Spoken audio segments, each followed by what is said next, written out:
ladies and gentlemen. My name is Desiree Futel. I'm a board member with the League of Women Voters of the Cincinnati area, and I'd like to welcome you to this evening's event, and thank you for coming out. I want to congratulate you for coming and becoming educated about this issue. I'd like to also point out that today, April 4th, it is the 50th anniversary of the assassination of Dr. Martin Luther King Jr. Dr. King worked hard to ensure the right to vote and was convinced of the power at the ballot box.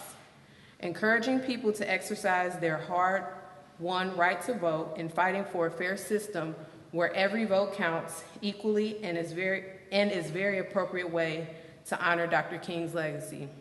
At 7 p.m. this evening, we will be taking a moment of silence to recognize him. This evening's program is sponsored jointly by the League of Women Voters and Alpha Kappa Alpha Sorority Incorporated. Alpha Kappa Alpha Sorority Incorporated is the first Greek letter organization founded on the campus of Howard University for African American women on January 15, 1908, and has a legacy for service to all mankind for nearly 110 years. Alpha Kappa Alpha advocates to protect voting rights, provides voter registration outreach, and participates in get out the vote efforts. Sorority members aim to be the voice for their families, be the voice for their communities, and for their state and voters across the nation. The League of Women Voters was founded in 1920 by the suffragists after they succeeded their fight to win women the right to vote. The League of Women Voters is a nonpartisan political organization which encourages informed and active participation in government. It influences public policy through education and advocacy. Being nonpartisan means that we never support or oppose any political party or candidate, but we do advocate for policy issues and have taken a strong position in support of issue 1 on the ballot. The League has worked for years, not just years, but decades, to end gerrymandering in Ohio. We are excited to be so close to this goal. This evening's program is part of our League's advocacy. We also have voter information at the tables outside about the other local issues on the May's ballot and updating your voter information, so please see someone outside. Let me now introduce our primary speaker, Ms. Catherine Terser. Ms. Terser is the Executive Director of Ohio Common Cause. Common Cause and the League of Women Voters are two statewide organizations that began the Citizens Initiative petition to end gerrymandering of congressional districts in Ohio. As a leader of Fair Districts, Fair Elections, she has crisscrossed the state speaking to innumerable groups. We are grateful that she has come down from Columbus to speak with us. Catherine Terser is our champion in slaying the fierce gerrymander.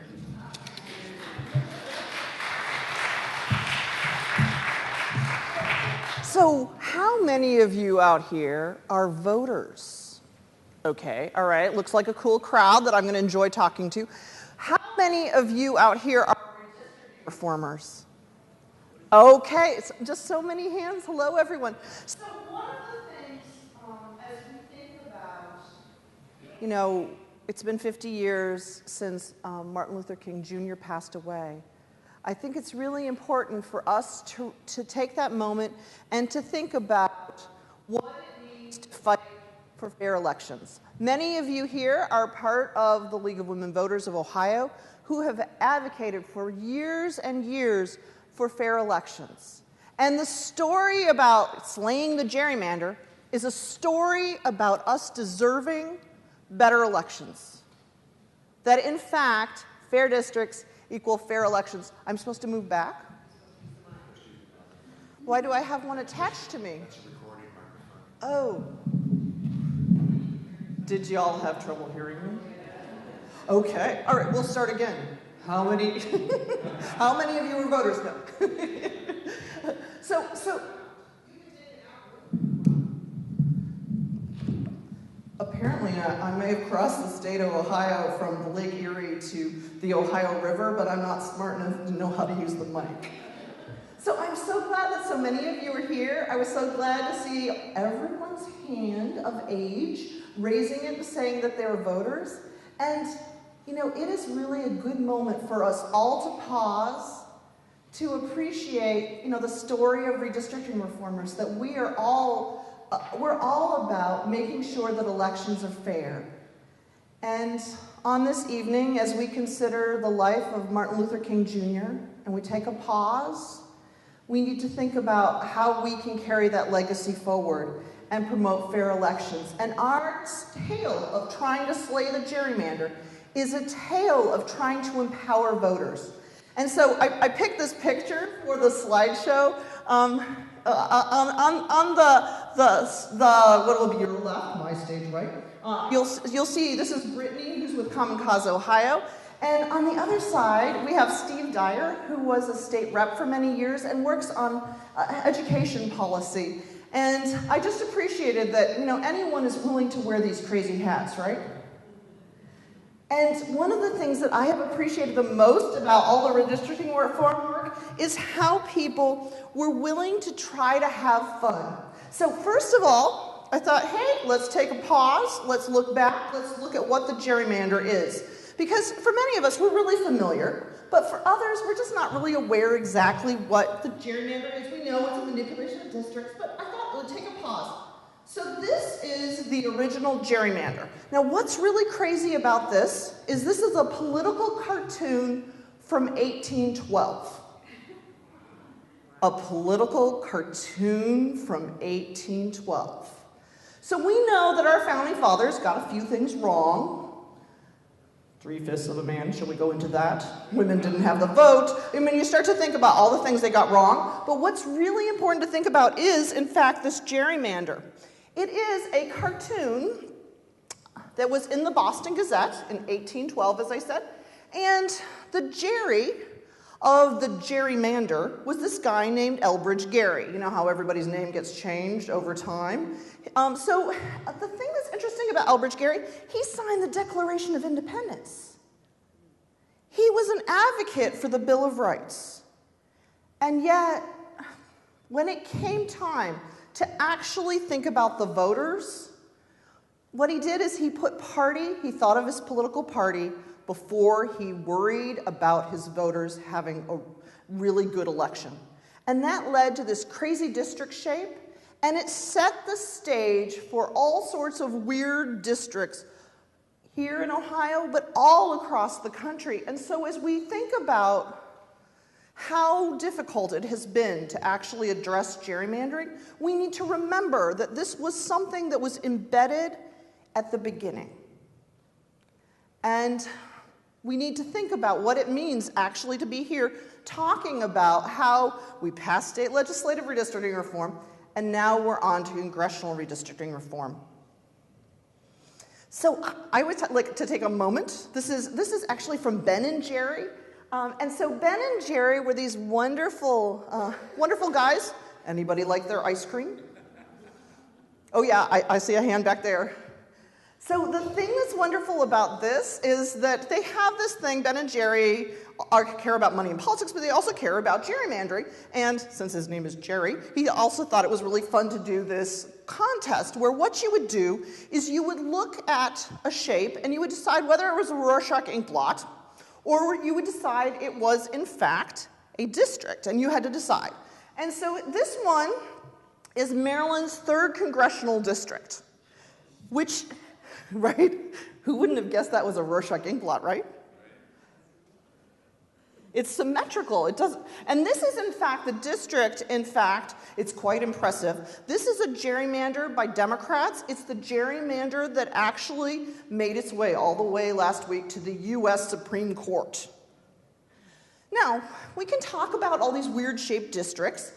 We have the gerrymander. We have, in this particular case, a district that starts all the way over here in Toledo, Lucas County, and works its way along the Ohio River all the way to Cleveland. Toledo to Cleveland. 9th Congressional District. Lake Erie. Oh, you're absolutely right. Can we rerun the tape?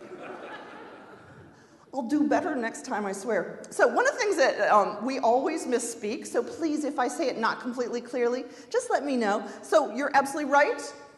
We're along the lake. No, we're along the river. This is along the lake.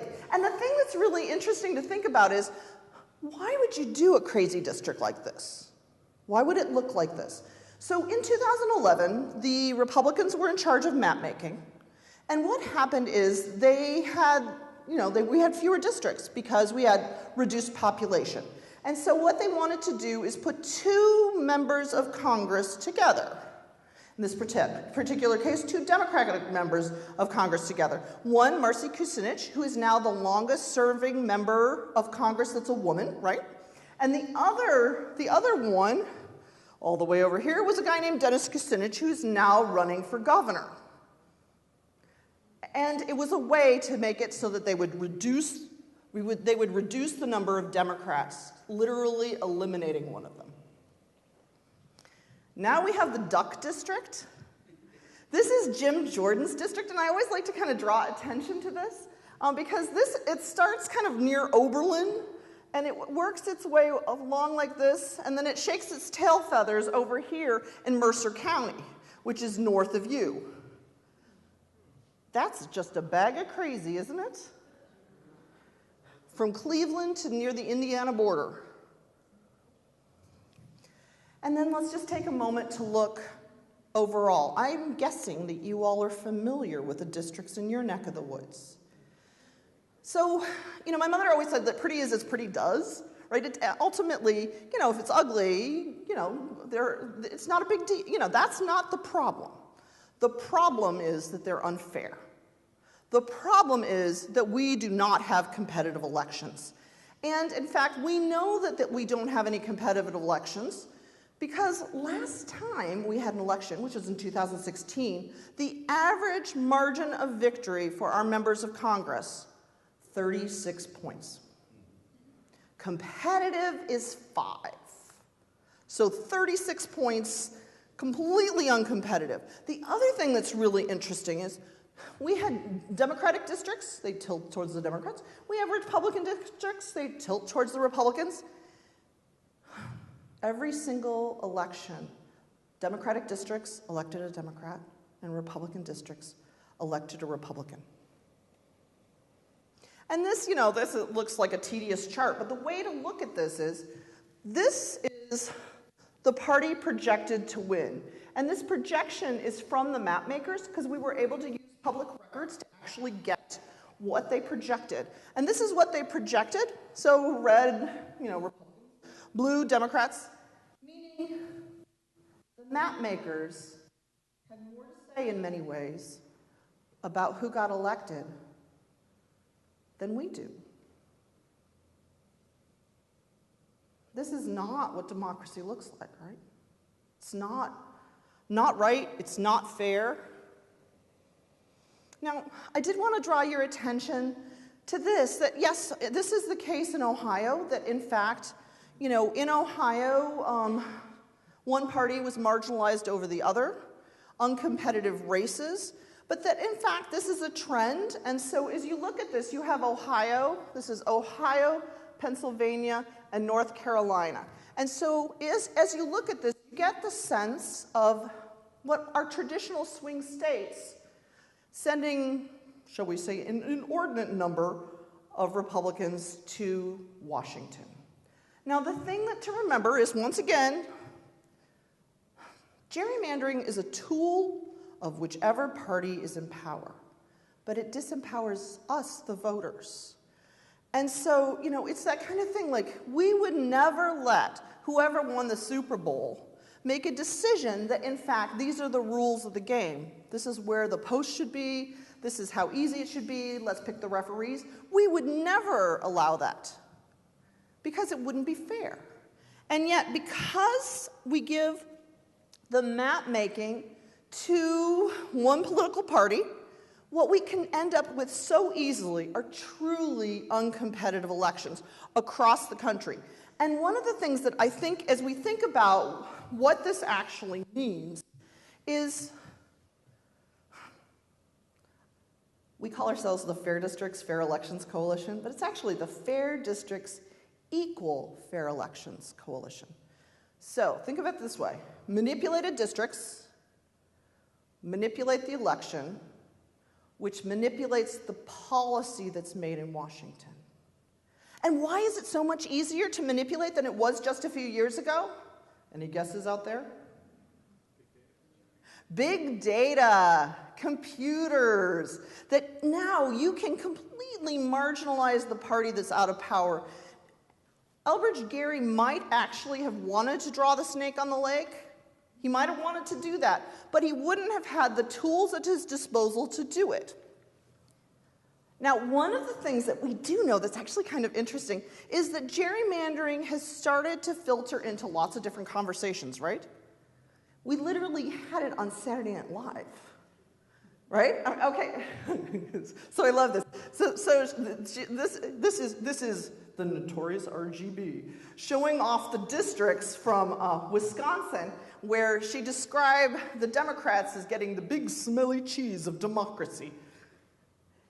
And for many of us, we've kind of wondered, okay, so we know that this is the manipulation of the vote.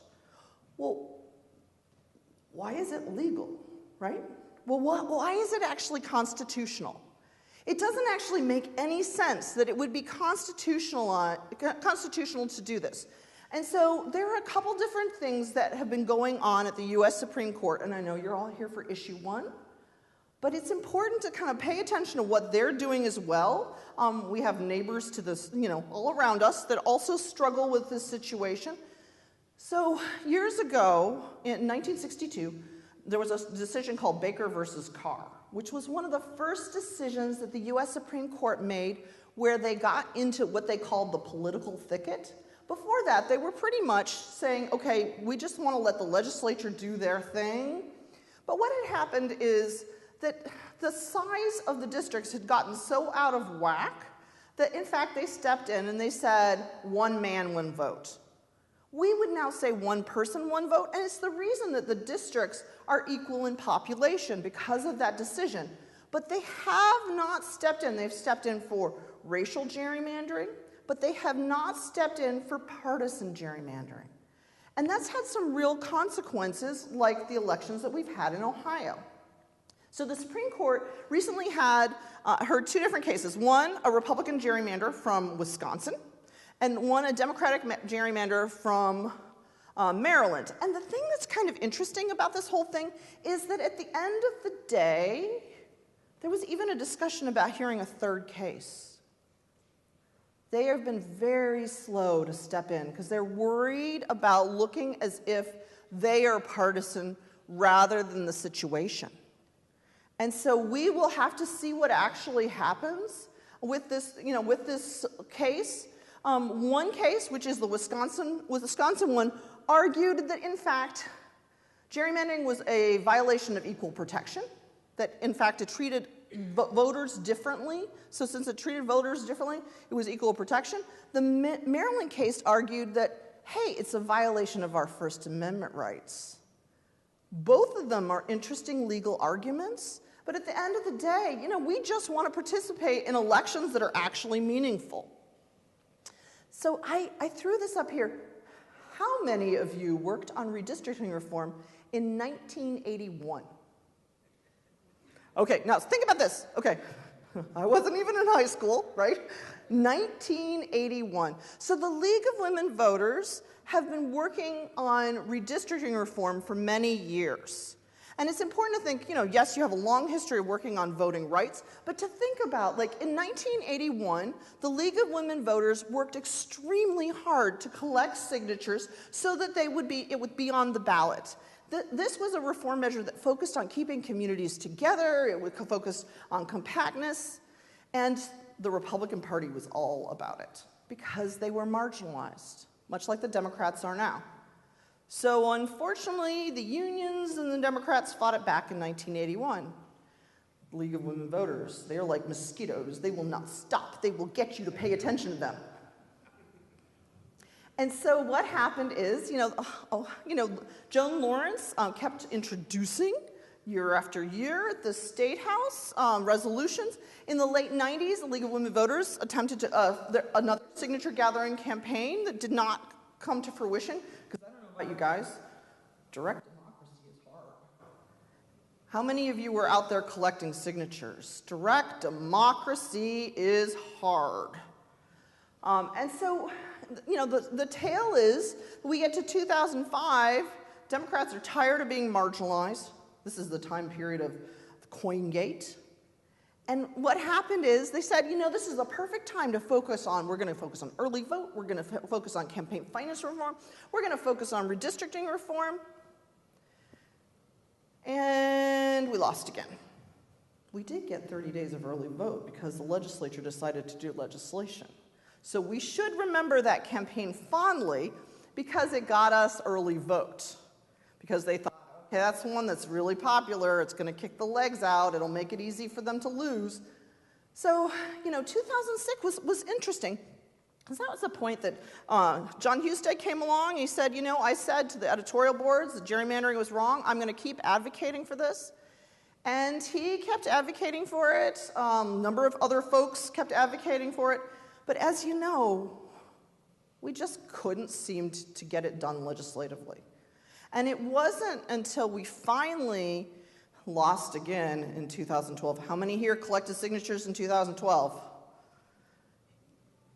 It wasn't until after we'd had a few bites of the apple and changed the conversation and really let people know exactly what's going on. One of the things that we should all feel really proud of is how well we have managed to educate people about an unfairness that literally happens every 10 years behind closed doors and involves somebody hanging out with a computer.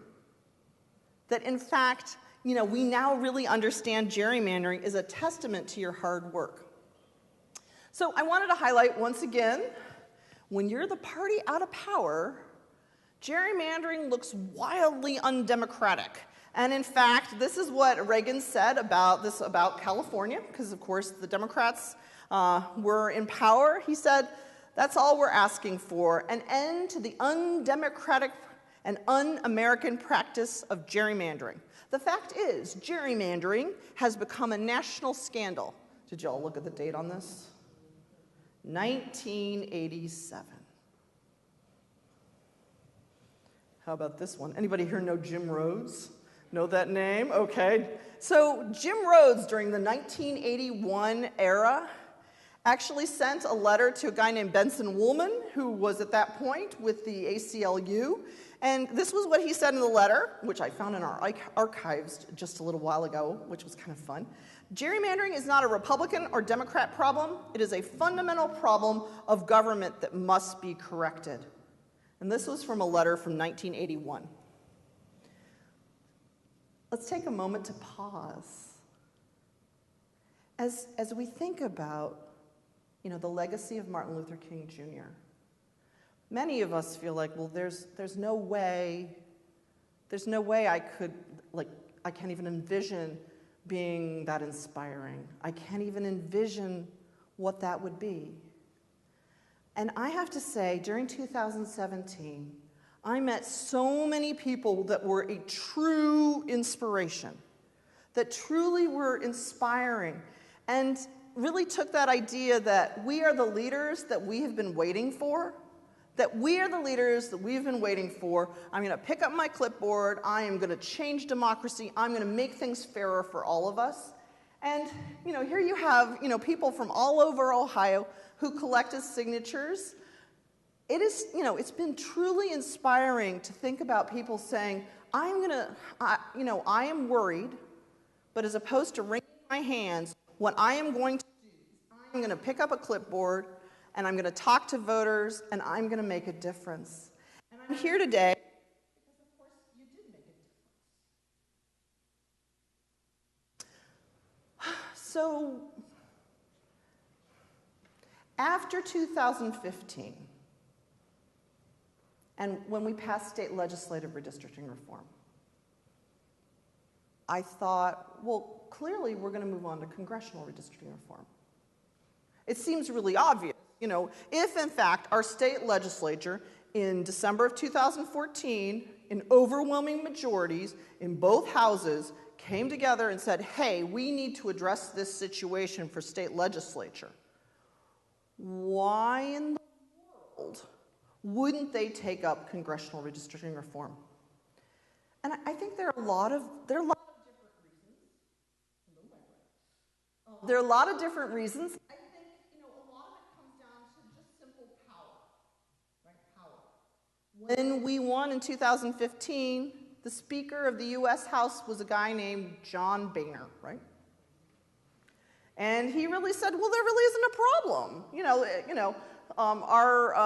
Our Speaker of the Ohio House said, well, I'm sorry, this is like apples and oranges. They're not even comparable. And I think there was also a sense like, well, if the Republicans say they make things fairer, that means that they're going to get fewer people elected, which will make a difference not just to Ohio, but to the U.S. in general. And what will the Democrats disarm in Illinois, or is it just going to be us? So I think there were a lot of those kinds of conversations. At the end of the day, gerrymandering, 2018 today, right? But think about, gerrymandering goes back to 1812. And so for many, it's just the spoils of war. We won the elections, we get the pen, and there's a sense of history. So it's very hard to give that up. And these are the two legislators that co-sponsored the state legislative redistricting reform effort in 2014. So they were the co-sponsors. And naturally, they were the folks how many thousands of signatures have we actually collected? 100,000, right? And now we're out. Ooh, I'm going to go down to you. Oh, will I be in your way? What did you say? So we are now at 210,000. But just at the point where we hit 100,000 signatures, that was the point that the state legislature started to take some attention. They started to notice us, right? Because they were like, oh, this could go on the ballot. Oh, we better start paying attention to them. So it was October, November of 2017, so last year, they got together this legislative working group. And so the legislative working group is Matt Huffman, he's a Republican from Lima. We have Vern Sykes, who's a Democrat from Akron. They had worked together on the state legislative redistricting reform. And we also have Kirk Schuring, who's a Republican from Canton. And then we also have a Democrat, Jack Serra from Belair, which is, I hate to say this, it's all the way east, almost from here, near Cambridge. And so this group got together. And did any of you make that trip up to the State House for any of those hearings? Hello. I'm sure you have tales to tell. So after we're all done visiting, I'd encourage you to find her and ask her what her experience was like. For me, it was incredibly frustrating because it felt like a dog and pony show. Like, hey, we're going to have a hearing, and what we did is we came and we testified about why we care about gerrymandering, and, folks came and they shared their stories about collecting signatures and talking to voters, and they just listened. And it wasn't exactly clear that they were doing anything more than just listening out of politeness. We had an older gentleman, a Republican from Hilliard, which is a suburb of Columbus, said, he said, you can do something, but will you? You can do something, but will you? So they listened to us, and I was like, okay, we got to December, gonna do anything? And it looked like, good heavens, they were not gonna do a darn thing, right? They just went. And then when they came back in January, we had a circumstance where they started holding hearings again. And they were working off Senate Joint Resolution 5, and it was genuinely awful. I'm sure some of us have gotten those emails where you're just like, no, this is not, like, no, no, no, no, no. And so people from all over the state came and they testified. And then inside, there were folks that actually worked with legislators to help them understand ways that they could actually improve things. And it was, how can I always put this? You know how when they say lawmaking is a little bit like making sausage? They would be right. They would be right. So it was a long process. How many of you got down to testify during this portion? One of the things that I would like to highlight about that is that folks came, they came from all over the state to share their stories because, of course, we all deserve a functioning democracy, and it's incredibly important for all of us to actually believe that when we go to the polls, that our vote counts. And not just like as a fantasy, but that it actually really does count. So, issue one's a compromise, right? It wasn't what we collected signatures for. It's a compromise. And I don't know about you, it took me a little while, even though I was there at the State House, it took me a little while to feel really good about it because we'd spent a year and some of us had gone to the State House and not necessarily been treated as well as I'd like to see us all treated when we go and testify and we make that trip and we petition our government. So this was really hard. And yet, Senate Joint Resolution 5, which is now issue 1, is actually a pretty decent compromise. What it does is it says, okay, what are we most worried about? We're most worried about one political party doing the map making, right? Well, okay, let's address that with two-party map making. We're worried about things like the snake on the lake. Okay, let's focus on creating some rules so that you keep as many counties together as possible. And they identified a number. They said 65 counties together as whole. They also said, okay, well, what else do we really not like about this map-making process? What is it that just makes you so irritated? I, for one, just get livid every time I think about the fact that in 2011, they hired consultants to do the map-making. They hired consultants to do the map-making, and they put them in a hotel room that was 500 feet away from the State House, meaning they weren't even on public property. So one of the things that is good, we were able to get public records, so we know about all these things. One of the people who was the primary map maker, a woman named Heather Mann Blessing, literally went off the payroll to become a consultant to do the map making. And then to remember that they called it the bunker. They called it the bunker. How do they feel about voters? And then, there were conversations back and forth where one of the things that we know is they talked about this was about a state legislative map, not congressional. They talked about how they had created districts that were so safe for Republicans, it was going to save them in campaign cash. We also know that they moved districts around for campaign contributors. So the Timken plant, which is up near Canton, up near Akron, that direction, this is incredibly sad. There was a note, basically an email, from one of John Boehner's staff, a guy named Tom Watman, saying, hey, one of our friends would be really happy if, in fact, you would change this district. Well, one of the friends was a major donor to Jim Renacci, who's running for governor, running for U.S. Senate. And so as we think about that, moving a district for a campaign contributor, trying to put two candidates together via Lake Erie, all of the kind of shenanigans that went on behind closed doors. So what issue 1 does is it brings it out from behind closed doors, creates a more transparent process, And then it says, hey, you need to give the tools to the citizens of Ohio so that, in fact, we can draw our own maps. Now, I don't know if you remember in 2011, the whole testimony thing. They did a tour where they did a tour around the state where you could go and testify, but we were all testifying before there was a map. And it's nearly impossible to participate in an open process if, in fact, you don't have a map, right? Everything comes down to how those districts actually look. Everything comes down to, like, how does the map work?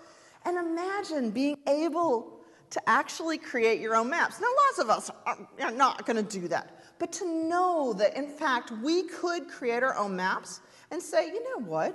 You separated two communities who share a school.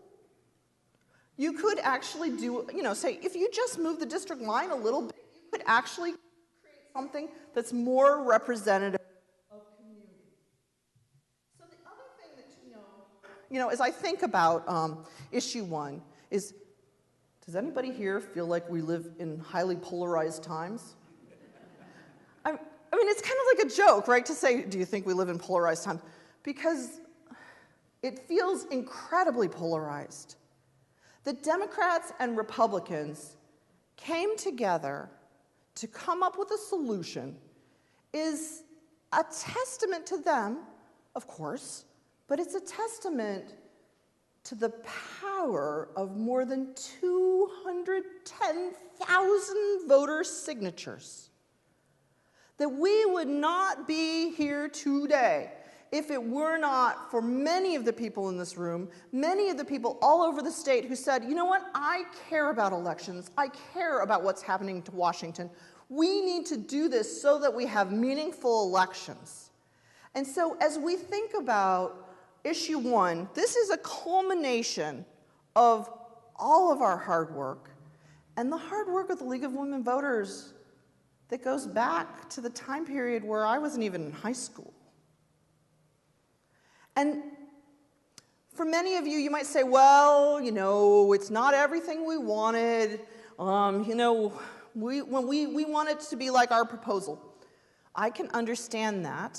I did want to draw your attention to what Justin Levitt, who was with the Brennan Center for Justice, he wrote the Citizen's Guide to Redistricting. I bet the legal ladies actually have those available somewhere. And he actually was the head of the Civil Rights Division under Obama. Basically, it would be under Eric Holder for the Department of Justice. And now he is a professor. And one of the things he said that I thought was really powerful was that people who complain that it's not everything are the same people who said that seatbelts wouldn't save lives. And we need to think about this as a real improvement. Yes, we didn't get absolutely everything we wanted as reformers, but we got something that will rein in the worst excesses of gerrymandering. Okay, I thought it would be helpful for you all to see this. This is the ballot language. Does anyone remember the ballot language of 2012? It just went on and on and on. So this is good because it's very clear. When somebody gets to the polls, they're going to see basic information so that they're going to know that it's, is to end the partisan process, the way that we've traditionally done map making, make it more transparent, and also to focus on the notion that if, in fact, we can't get the job done, that the better anti-gerrymandering rules kick in. Now, I wanted to draw your attention to this. So Rich Exner is a data guy from up at Cleveland.com, the Plain Dealer. He has done some remarkable research. He had a series that looked at the impact of gerrymandering, and as part of that, he created a couple different maps to give us some ideas about what this could possibly look like. Now, the first thing you all will notice, the bad one is still way better than what we have, where counties, as much as possible, are kept whole.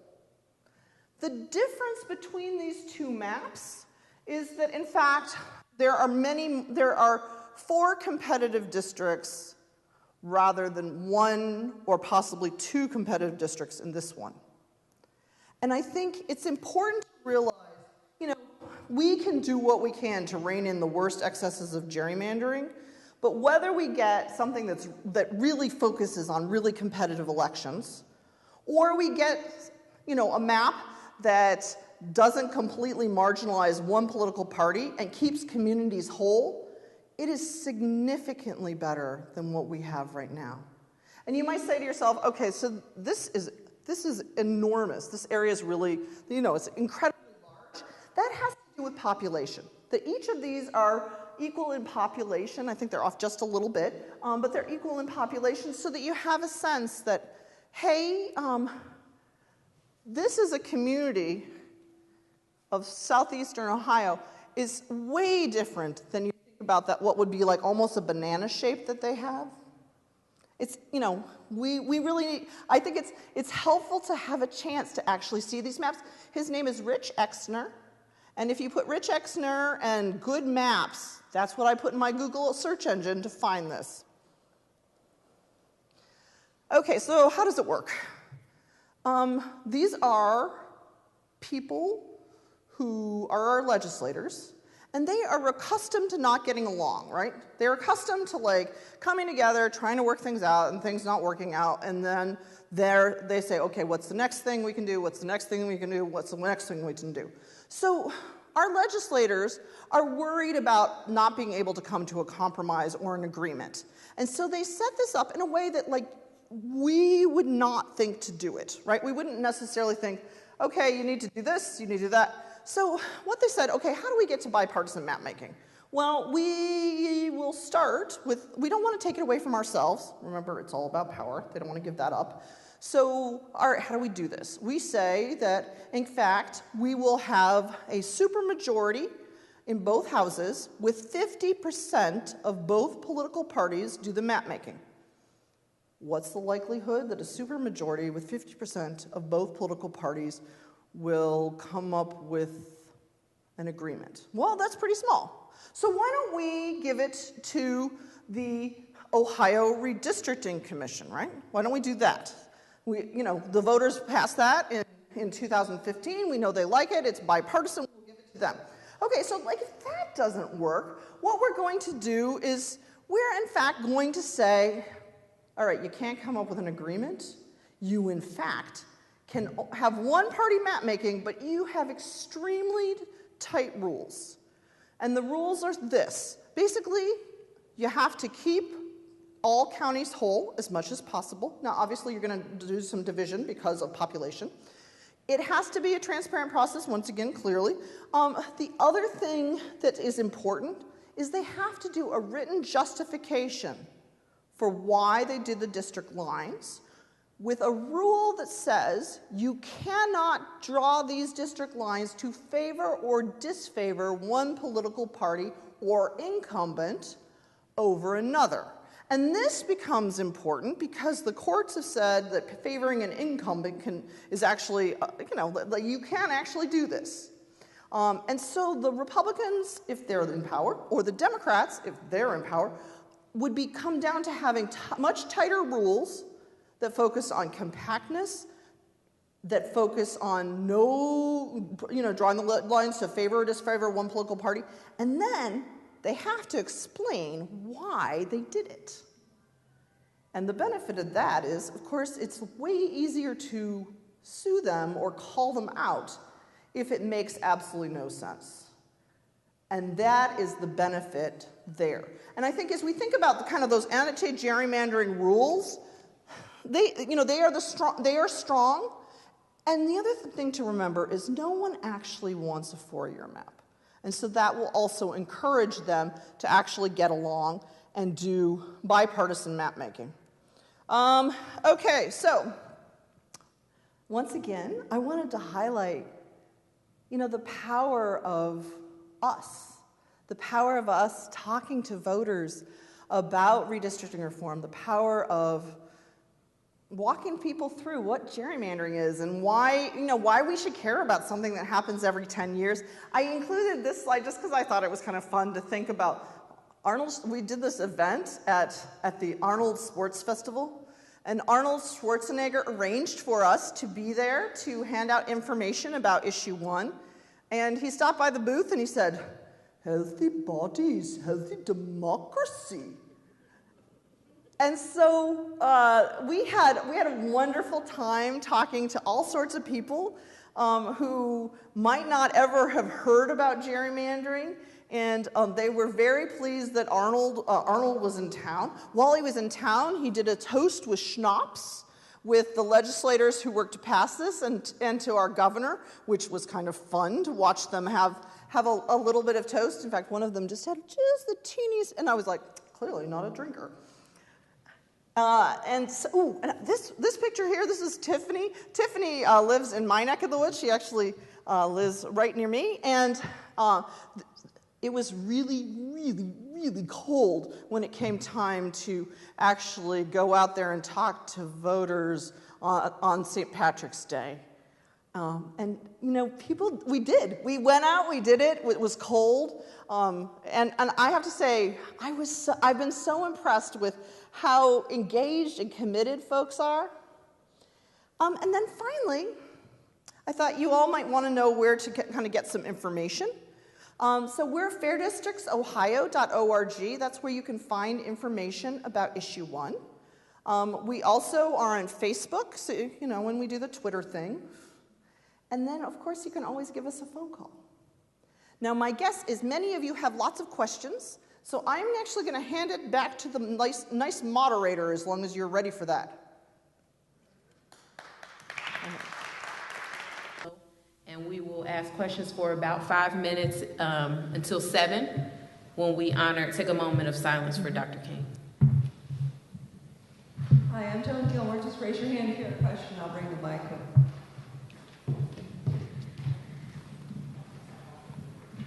I have read the details of both issue 1 and the petition. And I think that the petition is much more democratic than what's in issue 1. And I was wondering why we are continuing to push for the petition to be voted on in November, where there are strict requirements, rather than in the issue 1 where it's just maybe we'll make them feel good, or they'll be worried if we don't.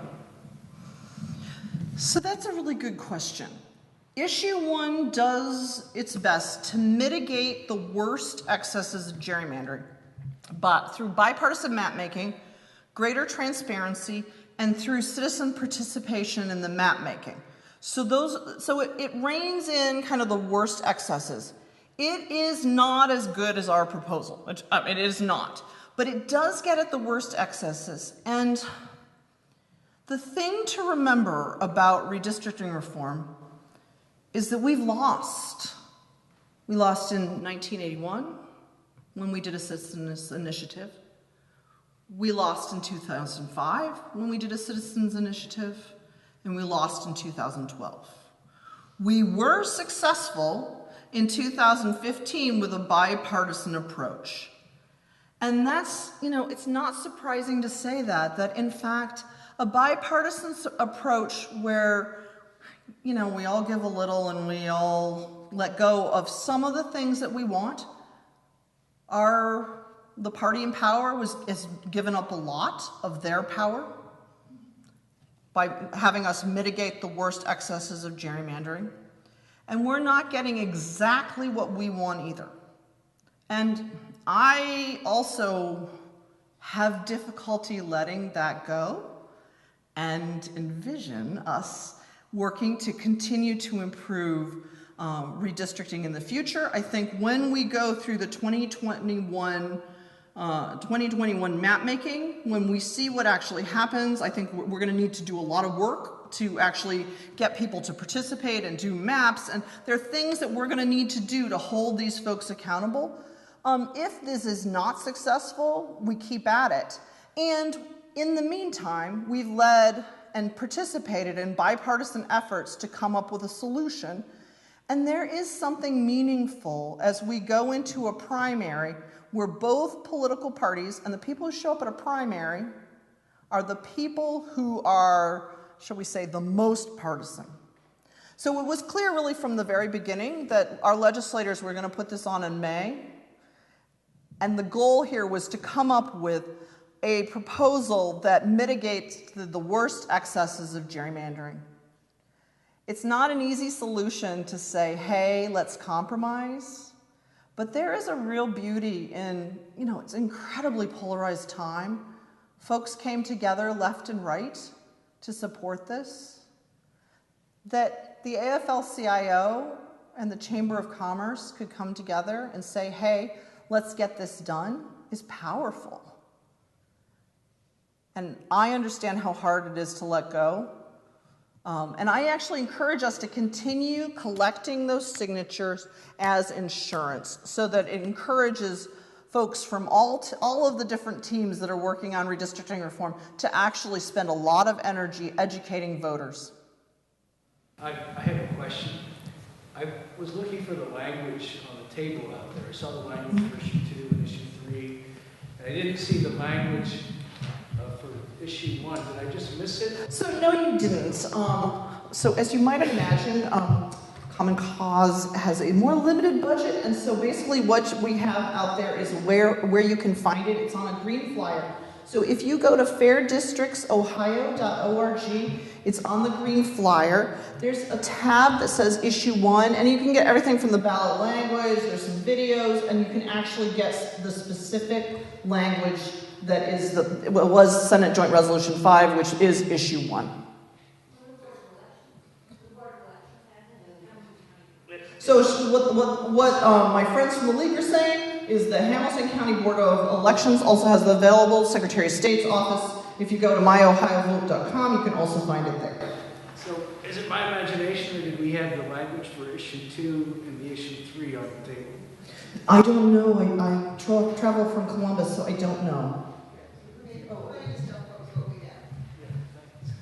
Yeah, we've done write-ups on issue 2 and issue 3. The league puts out that neat newsprint voter guide in the fall. We don't do that for primary elections, but there's so much interest in this primary election. We did do write-ups on the 2 levies in Hamilton County, which are issue 2 and issue 3 that are out there. They're quite comprehensive. There's a lot of material on issue 1 out there. I do have one copy that I pulled off the Hamilton County Board of Elections site that does have the language for issue 1 that you would see on the ballot.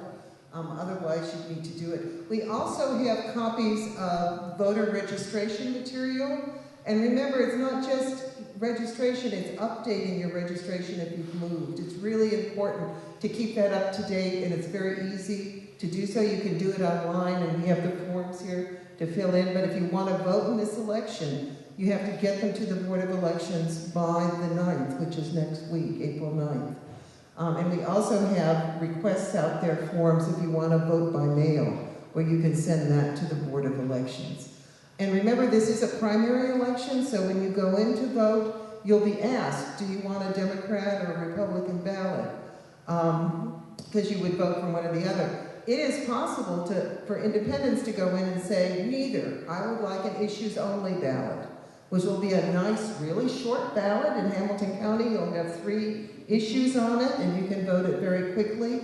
But mostly, as Catherine says, you end up with the real partisan people coming. And so hopefully you can talk to folks about gerrymandering in this issue and say, come on out and just vote for that, if that's, because it is an important thing to do.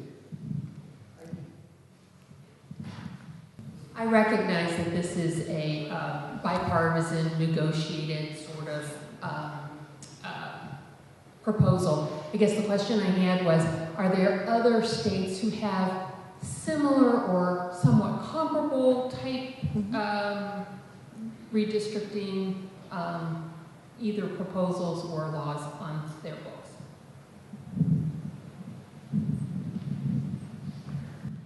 So one of the things that I should say is that Ohio is, we are actually ahead of the curve when it comes to redistricting reform. That in fact, okay, so you have Arizona that has an independent commission, you have California that has an independent commission, you have Iowa that gives it basically to their legislative service commission to do the map making. Basically, they give it to the folks who work for them. But sadly, it's been very hard to move redistricting reform. It is somewhat similar to New Jersey's. New Jersey has this thing that's kind of interesting where the Democrat, like basically they flip a coin and the Democrats will present a map and then the Republicans will submit a map and they try to have a conversation between the two different maps. So it's a little like map making via arm wrestling. So they don't have kind of the transparency and some of the more citizen participation things that ours includes, and they also don't have some of the rules that focus on keeping counties whole. So they don't have some of those kinds of rules to kind of rein in. You know, if you actually have bigger building blocks, it's harder to mess around with the map, right? So that if you have to get, so they do not actually have that. But it's an interesting model to look at because one of the things that we know from how that has gone is that they have been able to engage in a kind of dialogue that it's not great, but it's way better than just having one party do the map making. All right, thank you. If you have any further questions, please see Ms. Tercer or Mr. Richard Asmus after the program. I want to thank you all for coming out this evening. And as stated before, we have additional information at the tables outside. Remember, as stated, that the deadline for early registration is April 9th, and the elections, early voting starts on Tuesday. You can either send in an absentee ballot or go to the Board of Elections in Norwood to early vote in person. Election day is May 8th, so let's get out and vote. Let our voices be heard. Thank you. Thank you.